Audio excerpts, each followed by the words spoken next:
ってる。一体何事？ああ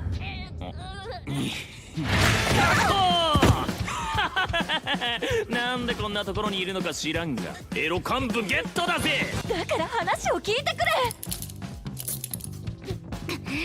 ハイネを放てよ。相手に女を盾になんて、今のお前は輝いているぞ。よーし、ラッセルとか言ったな。よう、敵に捕まった女幹部がどんな目に遭わされるか知らないわけじゃないよな。これは本当にちょっとくすぐった6号、まず私たち5回。さすが悪の戦闘員だ。やめろ。お前みたいなお子様幹部は医療ポイントが加算されます。